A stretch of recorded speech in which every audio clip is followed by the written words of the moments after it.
Irmãos e irmãs, celebramos essa solenidade da Assunção de Nossa Senhora, a Nossa Senhora que, como nós escutamos no início desta Eucaristia, depois de cumprir tão fielmente a sua missão nessa terra como cooperadora na obra da salvação, foi elevada por Deus aos céus em corpo e alma. Importante que nós possamos olhar esta imagem da Assunção de Nossa Senhora como o cumprimento da promessa de Deus a todos nós.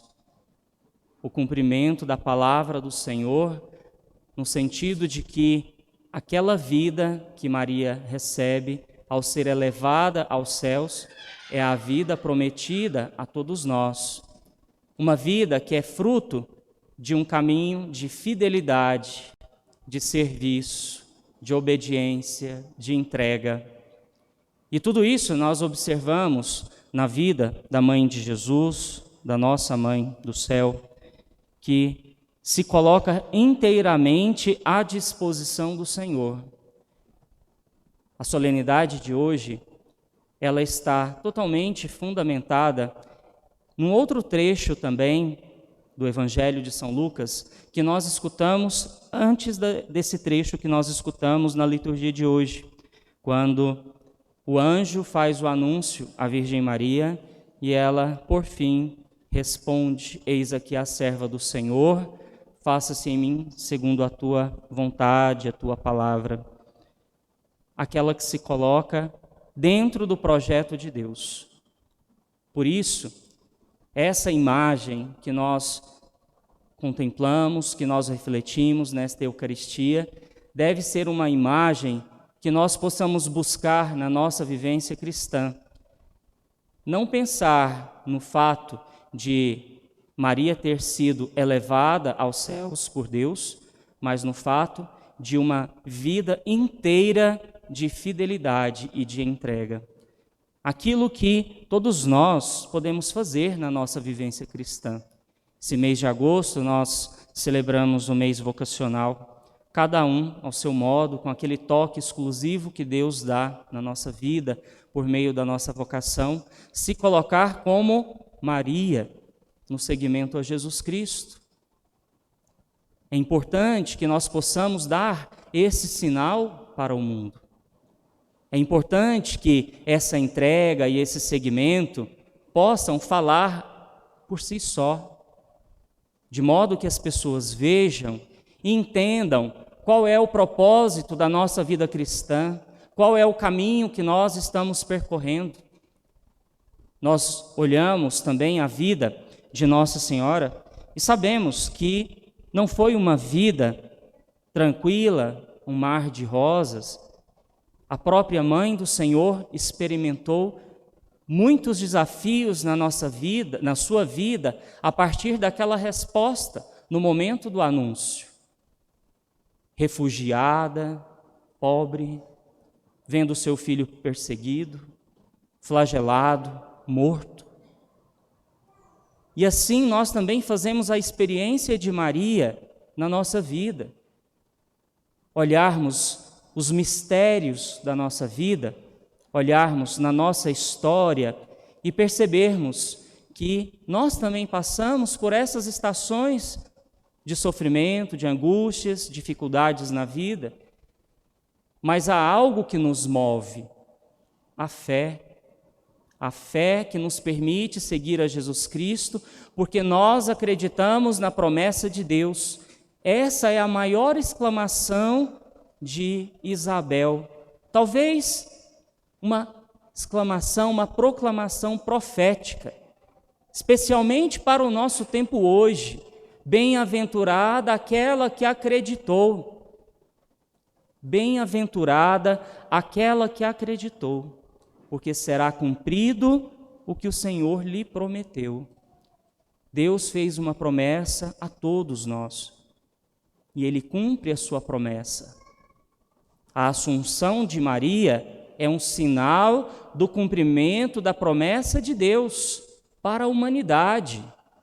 Maria representa a igreja, essa mulher que nós escutamos na primeira leitura, que surgiu no céu como um sinal, sendo perseguida pelo dragão, é a igreja, aquela que vive o evangelho na radicalidade e que sofre perseguições, porque vive. A vivência do evangelho nos coloca num caminho de desafios, e nós precisamos ter consciência disso, porque esse é o caminho que a Sagrada Família de Nazaré percorreu, é o caminho que Jesus Cristo percorreu e que nos ofereceu como uma proposta de vida. Não nos impôs nada. Quem quiser, se alguém quiser, é uma oferta. Quem quer?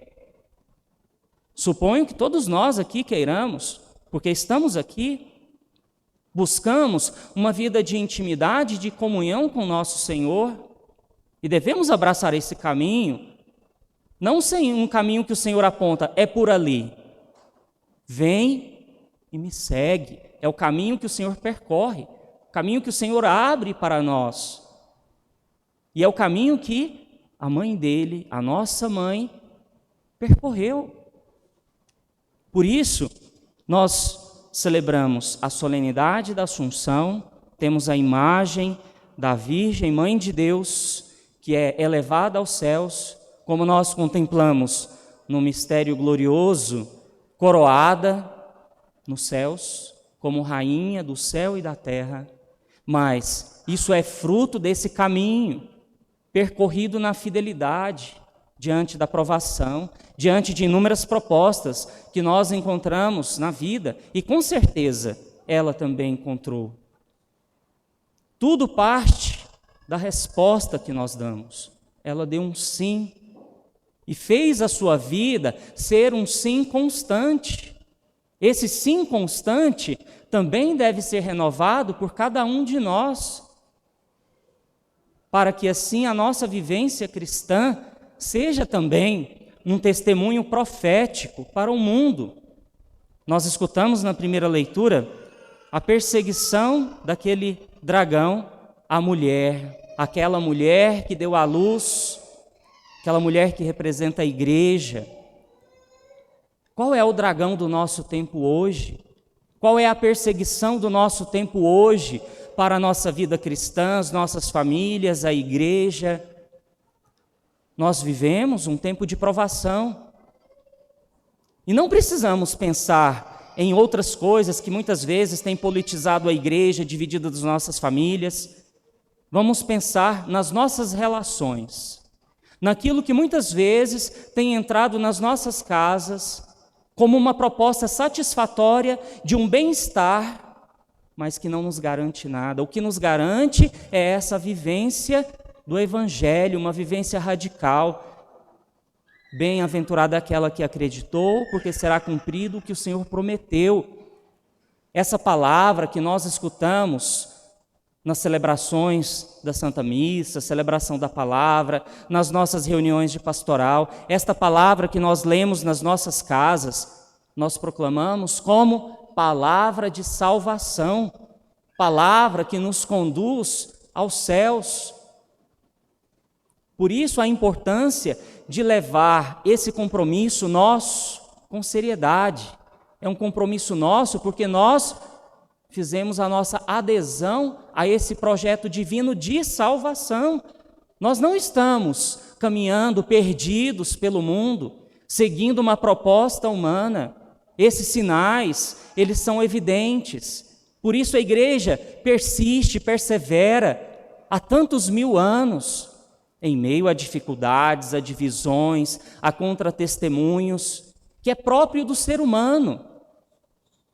Mas todos nós, filhos e filhas de Deus, estamos com os olhos fixos nesses sinais, no maior sinal que nós temos, Jesus Cristo. E também foi o sinal para a sua mãe. E assim ela se coloca como serva, como filha, como aquela que coopera para que o projeto divino da salvação possa acontecer. Olha só, uma resposta tão simples, tão pequena. Olha o efeito disso, perdura até hoje para nós, faz com que a promessa de Deus possa se cumprir. E por que o nosso sim a Deus também não pode ter um efeito grande no mundo, na família, na igreja? Nós precisamos nos colocar também como protagonistas desse projeto, porque ele passa por nós, ele se realiza em nós e para nós, mas também em vista daqueles outros que ainda não fizeram a experiência de Jesus Cristo, ainda não enxergaram esse grande sinal que Deus nos deu como um direcionamento de vida, que é a mãe de Jesus. A igreja não adora Maria, como muitos acusam. Maria é sim venerada, Maria é sim um sinal de Deus dado a nós, para dizer, olha, esse é o caminho. Maria que também era ser humano, assim como os nossos santos e santas, tantos homens e mulheres que viveram essa palavra na radicalidade. E é isso que nós somos desafiados a viver na nossa vida cristã. Então, antes de pensarmos em curar tantas outras coisas no mundo a partir de ideologias que não nos conduzem à salvação, vamos pensar na cura interior, seja a minha cura pessoal, da minha família e da minha comunidade. É um processo crescente, gradual, mas que tem que partir de mim. Vamos pensar no singular, eu. Tem que partir de mim, não do outro. O outro vai assumir as consequências da sua vida diante de Deus, por mais que esteja debaixo do mesmo teto. Mas e a minha resposta? E as minhas ações? Não pode ajudar a converter, a direcionar? Que sinal a minha vida cristã tem sido? A mãe de Deus, a mãe de Jesus, se torna esse grande sinal da nossa fé cristã católica. Mas nós também somos convidados a sermos sinais. O mundo vive em meio a ameaças de uma grande escuridão, uma escuridão existencial que nos afasta de Deus. Cada vez mais jovens, crianças, famílias se afastam de Deus. Esfriam a sua relação com o Senhor, se tornam indiferentes, insensíveis. Isso não é próprio do cristão, daquele que é assinalado com a marca da salvação, que é o sinal da cruz, ungido com aquele óleo santo, no dia do seu nascimento para Cristo, para Deus. E se você foi marcado com esse sinal, assuma a sua responsabilidade cristã. Não terceirize os problemas da igreja e do mundo para os outros, é também meu. Das pequenas coisas que eu faço, ou que eu deixo de fazer, que não torna a igreja, a minha família e o mundo lugares melhores. Nós celebramos nesse mês de agosto, mês vocacional, estamos refletindo isso desde o início do mês. Esse final de semana estamos refletindo sobre a vocação dos religiosos, religiosas, os consagrados, os freis, as freiras, os monges, monjas, todos aqueles que fazem parte de uma família religiosa no sentido de instituição mesmo, franciscanos, beneditinos, redentoristas, clarissas e assim por diante. Qual a diferença?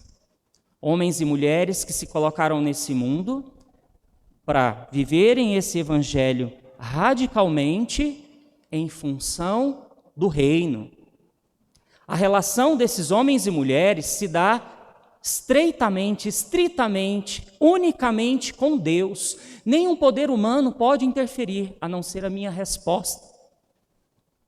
Quanto dura os meus votos de frade? Aqueles votos que eu professei na mão do meu ministro, Frei Vanderlei, na época, os meus votos de pobreza, castidade, obediência, quanto tempo dura? Eu prometi para a vida toda. Mas, enquanto o meu sim é renovado, enquanto o seu sim é renovado dentro da sua consagração matrimonial, da sua consagração cristã, e assim por diante, E viver o Evangelho na radicalidade nos coloca nesse caminho de salvação. Quando os frades vão fazer a sua profissão solene, os seus votos perpétuos, tem uma fórmula, um texto que eles leem, que são as suas promessas, que está fundamentado na regra de São Francisco, que nós celebramos esse ano, 800 anos.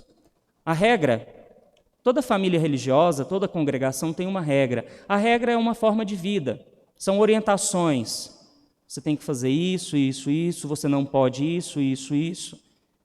E aí o fundador escreve aquela regra a partir da sua experiência de Deus, de oração. E a regra de São Francisco começa dizendo: a vida e a regra dos frades menores é viver o Evangelho de Jesus Cristo em radicalidade, na obediência, sem nada de próprio e em castidade. E cada congregação tem a sua.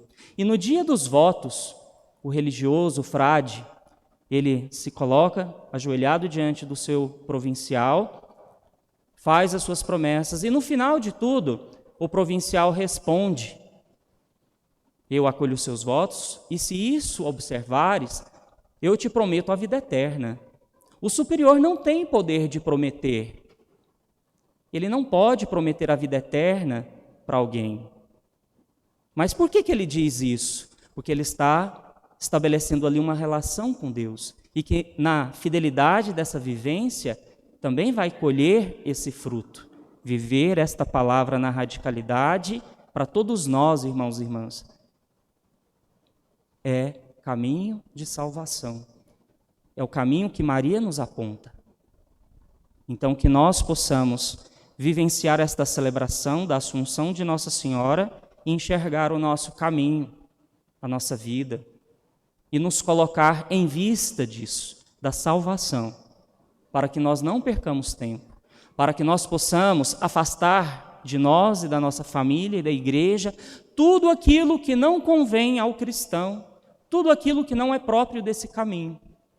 Então, que a Virgem Maria interceda por nós, para que nós possamos continuar perseverantes nesse caminho de seguimento a Jesus, em fidelidade, obediência, em consciência e em generosidade. É nisso que consiste um caminho de santificação. Louvado seja nosso Senhor Jesus Cristo.